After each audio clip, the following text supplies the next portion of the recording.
আজকে আমি এটাই আহ্বান করতে এসেছি, হে মুসলিম উম্মার ভাইরা, এই উম্মার সবচেয়ে বেশি পায়রুটি কারা পায়? আজকে আমাদের গানের কনসার্টের জন্য লক্ষ লক্ষ টাকা আমাদের খরচ করতে পারি, নির্বাচনের জন্য কোটি কোটি টাকা বাজেট করি, আমরা খেলাধুলার জন্য হাজার হাজার টাকা বাজেট করি, অথচ যারা আল্লাহ তার রাসূলের বিরুদ্ধে কটূক্তি করার বিরুদ্ধে দাঁড়িয়ে গেছে কারাবন্দী মুসলিম ভাইদের জন্য আমরা 10 টাকাও বাজেট রাখতে পারি না। পাশের ইয়াতিম ভাইদের জন্য আমরা 10 টাকা বাজেট করতে পারি না। এই জাকাতের হকদার সবচেয়ে বেশি কারা?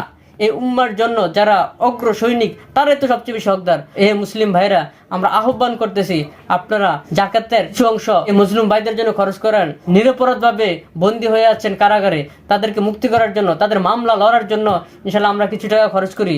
আমাদের হারুন ইজার আবিজাহুল্লাহ তার সর্বোচ্চ চেষ্টা দিয়ে সেই চেষ্টা চালিয়ে যেতেছে, আমরা তার হাতকে শক্তিশালী করি।